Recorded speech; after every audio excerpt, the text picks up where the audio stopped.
Welcome to the Tech Egg. Don't get scrambled. Enjoy the video. You begin by preparing a confined environment so dependencies do not leak. Create a venv and activate it. Install Python 3. 11 Plus and the framework you chose, for example Fast API for async speed or Flask for simplicity. Once done, scaffold routes, a basic app factory, and a requirements file. Make sure to initialize Git now and commit your working scaffold. This saves time and gives you a rollback point. You will iterate from this reproducible baseline. You now implement the core. Define your endpoints and data contracts, because clear contracts prevent rework.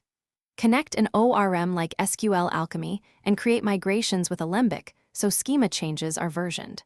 Once data is reliable, add caching with Redis and background processing via Celery or RQ to keep requests fast.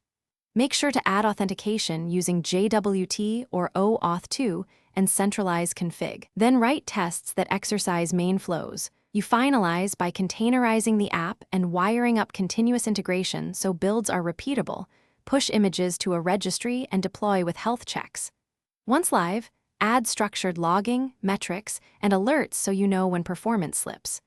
Run load tests and configure graceful shutdowns to avoid losing requests.